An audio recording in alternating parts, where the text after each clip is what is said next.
What's up, y'all? Welcome back to the attic. It's a new week and the world hasn't yet imploded, so that means we can expect another UFC card. This week, we'll be in Doha, Qatar for UFC Fight Night Tsarukyan versus Hooker.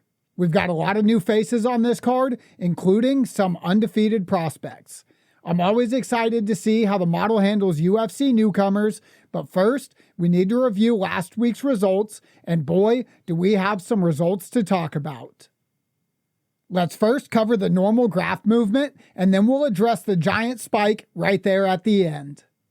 The weekend started off with LFA 222, where we took a loss of 1.25 units after correctly predicting 2 out of 3 fights. The models liked all favorites on this card, and when we don't find a lot of betting opportunities, one loss can tank the whole event. Fortunately, we still had tons of wagers waiting to turn this weekend around.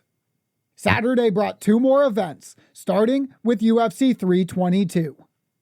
We had more than 55% of the bankroll risked on this card and turned a profit of 2.55 units for a 4.58% ROI. It's difficult to precisely calculate expected value, but my math is showing it to be around 4.2% ROI, so this result is right where we expect to be. The models were correct on 10 of 14 fights on this card, losing 2 fights on the prelims, including the Wellmaker fight. That one cost us a bit and took the better part of the night to recover from. By the time the title fight started, we were fortunate enough to be in a no-lose situation. Of course, I would have liked to have cashed one or both of the underdogs here, but we landed in the green for the card, so you won't catch me complaining.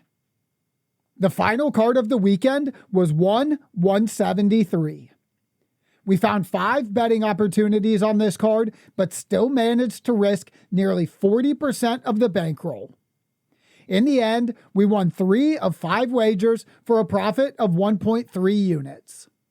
Unfortunately, every single card this weekend ended with a loss on the final bet, although we did still make money overall. On this card, we were just lucky to make it through the Erdogan fight alive because risking 30% of the bankroll on a single fight is no joke. After the fights had ended, I collected the weekly bonus of 0.55 units. Usually, I would tell you that our bankroll ended there, but not this week. This week, we received a massive bump thanks to a Patreon member, Adam. He's been following the system, making money, and he was looking for a way to contribute. He reached out about a referral code for the sportsbook I used, and we got it figured out. Once he placed his bets for UFC 322, I was given a $100 kickback, which goes straight into the bankroll. Once again, I would like to extend a massive thank you to Adam. 21 units is a huge increase, and it will only help the winnings compound that much faster. If anyone else is interested in the referral program, just reach out to me by email at mmaattic@gmail.com, and I'll send over all of the necessary information. Any funds that come in through this program will go directly into the bankroll because the entire goal here is to watch that graph line go up. By the time this week was all said and done, we had made 2.6 units from fights, 0.55 more from the weekly bonus, and an incredible 21.05 units from Adam. The bankroll is now sitting at $589.56. Meaning that 1 unit will be $5.90 and 1.5 units is $8.84. The system just keeps grinding forward. Before we move on from the graph, I'd like to show off some changes that I made this week. It's been widely requested that I show you what the bankroll would look like without any bonuses or contest winnings, so here you go. If it wasn't clear before, you should be using a book with a good rewards program. It will make a significant difference to your bankroll over time. If you need help finding a sportsbook that offers good bonuses, then join my Discord linked in the description. Also, y'all have asked about how each promotion performs on its own, so here's a breakdown. UFC is outperforming everything, but that's no surprise. It has by far the highest volume and has had the best chance of overcoming normal variants. ONE and LFA are both profitable, but have only increased the bankroll by about 15% each. PFL, on the other hand, has been a pretty big loser recently, and to cap it off, they'll probably go bankrupt before I have a chance to recover. You can't win them all. With the finances out of the way, let's jump into UFC Fight Night Doha, the first ever UFC event in Qatar. We'll be starting off the card with two fighters new to the UFC. Denzel Freeman will be taking on Marek Bujlo in the heavyweight division. These two are both in their early to mid-30s, which seems to be the sweet spot for heavyweights. Marek does have a slight advantage in both height and reach, but that's not likely enough to sway the models on its own. Denzel hasn't fought in more than 8 months, but that's nothing new. Since his professional debut, he's averaged less than 1 fight a year. These two have very similar records with 6 wins. Freeman took a single loss 2 fights back, while Bujlo is still undefeated. Keep in mind that 4 of Denzel's fights have taken place in the PFL and LFA, while Marek has yet to fight in a major promotion. Moving on to wager history, we did place a bet on Freeman to win the LFA heavyweight title in his last bout, cashing that wager for a small profit. This time around, we see much different predictions. All 3 models favor Marek in this matchup, and I suspect it's because of his 3 first-round submissions. The heavyweight models are in love with grapplers. At my book, Marek Bujlo is a plus 120 underdog, so I picked him up for 1.5 units. If you aren't familiar with our current betting methods, stick around and I'll explain shortly. After this fight, there are a couple more that are scheduled on the prelims, but they each have a fighter whose reach I don't know. The no-reach models are currently getting an update, so keep an eye on the channel, and I'll post YouTube shorts later this week with predictions and wagers for these fights. We have just one middleweight bout on this card, and it will be Ryan Loder facing off against Ismail Nardiev. Ryan is the older fighter, but he is still very far behind in experience. His professional career began in October of 2021 when he was already older than Ismail is now. Even though there's a big difference in experience, they've both won about 75% of their fights and even finished their opponents at a very similar rate. Hell, they both even lose inside the distance at the same rate. The one exception to all of this is that Nardiev has won and lost by submission. We do have a wager history for both of these fighters, and the models have preferred them as underdogs in both cases. Unfortunately, this didn't work out either time, resulting in a loss that's about the same as 1 unit today. Given our past failures, I'm quite happy that the models are leaning towards the favorite this time around. For those of you unfamiliar with our betting strategy, here's a quick rundown. I run 3 custom machine learning models against every fight. Anytime that 2 models agree on who should win, we will be placing a bet on that fighter regardless of the odds. If the American odds are plus money, then we will risk 1 unit. If the odds are negative, then we will wager enough to win 1 unit. Finally, if all 3 models predict the same fighter to win, then we will increase from 1 unit to 1.5 units. As you can see here, Ismail Nardiev is a minus 175 favorite at the books, and all 3 models are on the same page. So I picked him up for 2.62 units, which will return a profit of 1.5 units with a win. The only bantamweight fight on this card will be Alexander Topuria versus Beksat Almakhan. On paper, these two share a ton of physical similarities. Age, height, and reach are all close enough to basically ignore. Moving on to experience, our chart shows that Beksat has twice as many fights. Although, that also leaves out 10 more bouts that were excluded due to modified rules such as ground time limitations. Both of these guys have very good finishing rates, with each only having a single win that went the distance. Neither has much high-level experience, though. Topuria has only a single unanimous decision win in the UFC from early this year. Al-Makhan earned a round 1 TKO win in May, but he did lose his UFC debut against Umar Nurmagomedov by unanimous decision in March of last year. We have placed a single bet on Beksat in the past, making a profit as a small favorite. This time, we will again be betting Beksat Al-Makhan. He is a plus 110 underdog, yet all three models favor him, so I have risked 1.5 units. Dropping down to flyweight for a matchup between Tagir Ulanbekov and Kyoji Horiguchi. Kyoji is returning to the UFC after 9 years. In his first run, he had a record of 7-1, only losing in a title bid against the GOAT, Demetrius Johnson.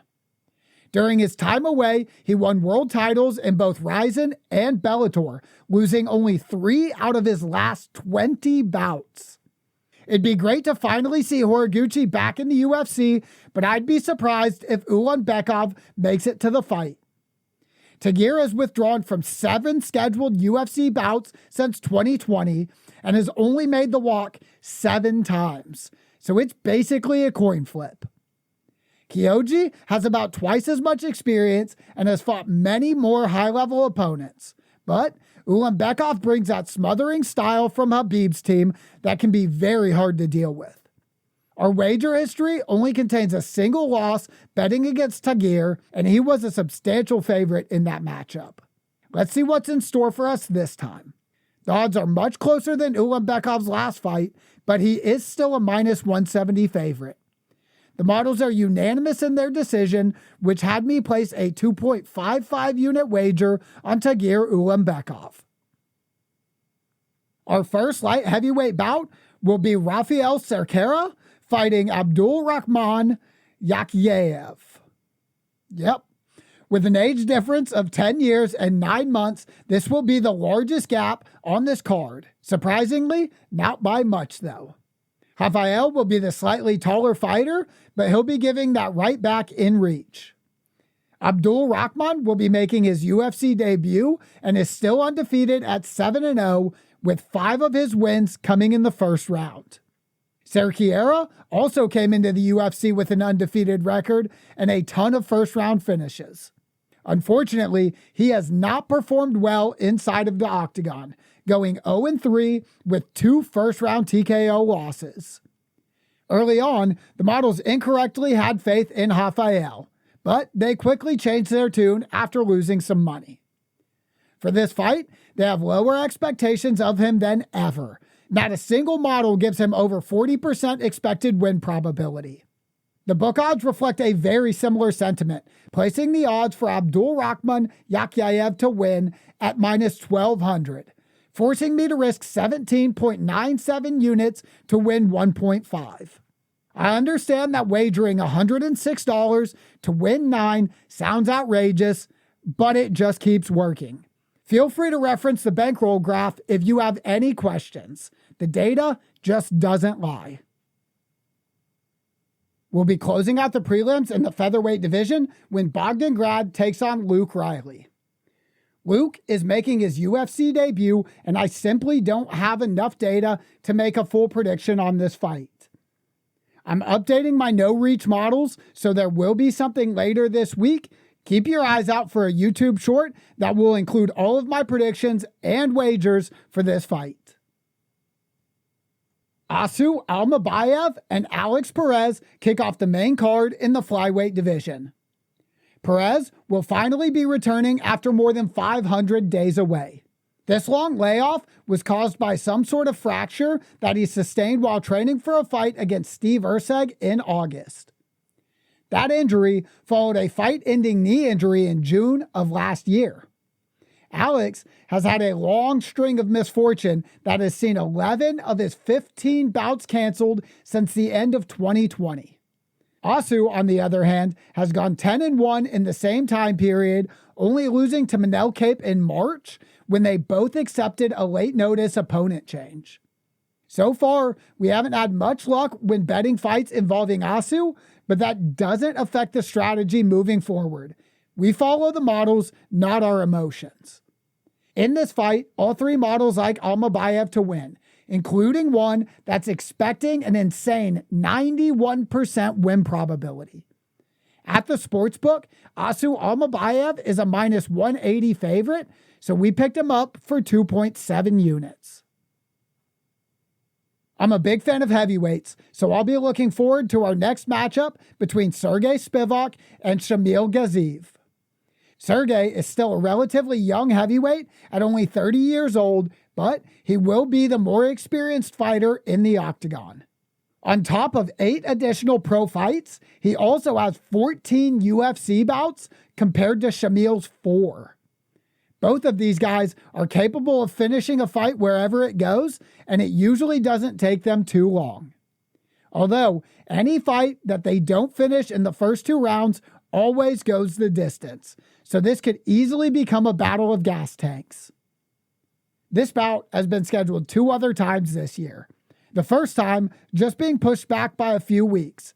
The second time, Gaziev withdrew with a broken finger. Spivak accepted an opponent change on that same card, and we won some money when he lost to Cortez Acosta. We also have a small winning bet on Shamil on our first ever recorded event. On this card, the models all favor Shamil Gaziev. He's a minus 160 favorite at the book, so we placed a wager of 1.4 units. Next up is a welterweight bout between Jack Hermansson and Miktabek Oralbai. Again, we see another age difference of more than 9 years. Jack is the much older fighter, and he's got the experience to go with it. He has almost twice as many professional fights, and his 18-fight UFC tenure dwarfs Oralbai's 4 promotional bouts. They both have records that indicate a very well-rounded skill set and good finishing ability. Jack is the only one with losses inside the distance, but most of those came in the UFC, which could indicate a difference in the strength of schedule. Our wager history involving these two is still perfect after betting the favorite in both fights. In this coming fight, we will again be betting the favorite. This time, we've taken Miktabek Oralbai at minus 240 for 3.59 units. Our feature bout sees Volkan Ozdemir battle it out with Alonzo Menafield at light heavyweight. These two have each won 3 of their last 5 bouts, but Volkan is returning after a unanimous decision loss 1 year ago, while Alonzo has won his last 2 by decision. Volkan's last 2 wins saw him earn 2 first-round finishes, 1 submission and 1 KO. Menafield's last 2 losses have both been TKOs, one of them lasting only 12 seconds. Both of these men are absolute marauders with big power and a ton of early finishes. It isn't impossible for this fight to go the distance, but it would certainly surprise me. This wager history looks absolutely terrible. We've placed bets against Alonzo twice in the past and managed to lose both times by decision. It would appear as though the models have learned their lesson.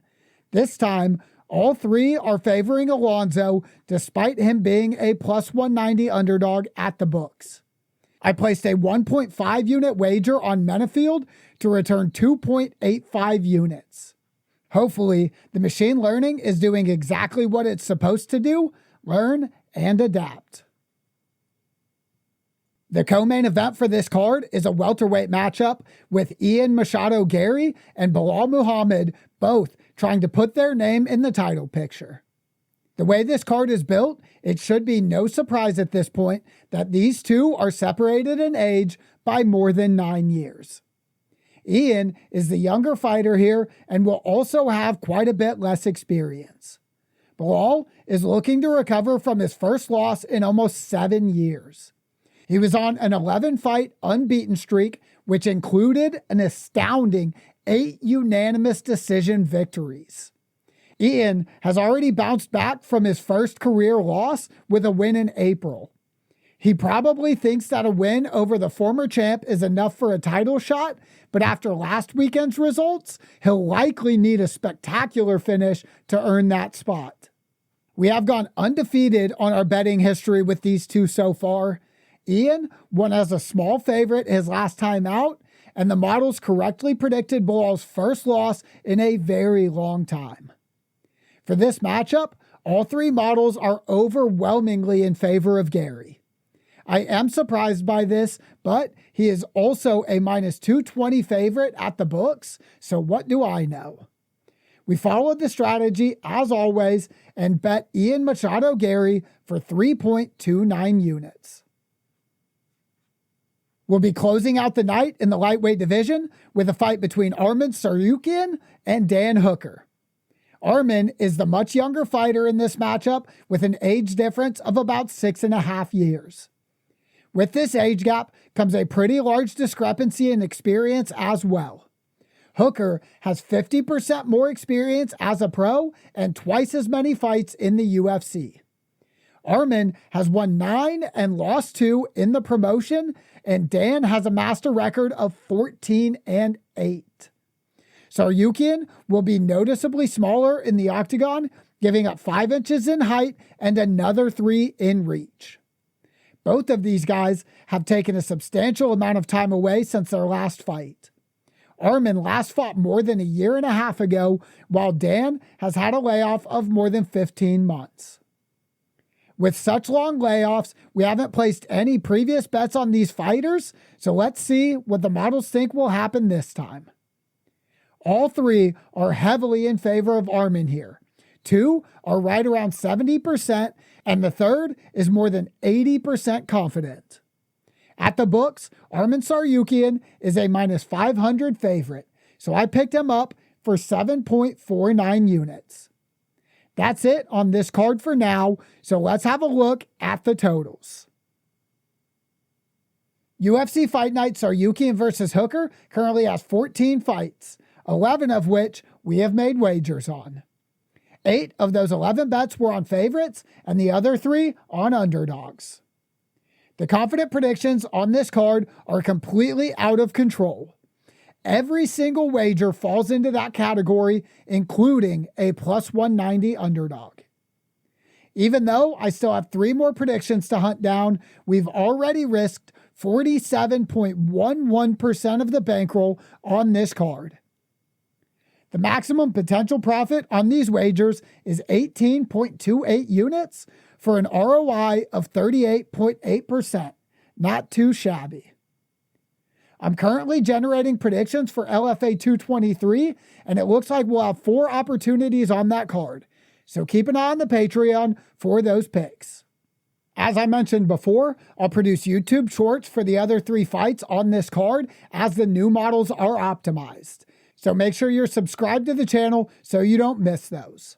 One last thing, like the damn video. Seriously, nobody out here is offering high-value predictions every single week with actual proof that their predictions are profitable. Week after week, the models keep delivering, the bankroll keeps growing, and the data keeps proving that this system works. It's the absolute least you could do to help keep this thing going and help others discover my channel. As always, thanks for watching and good luck on all of your bets this weekend.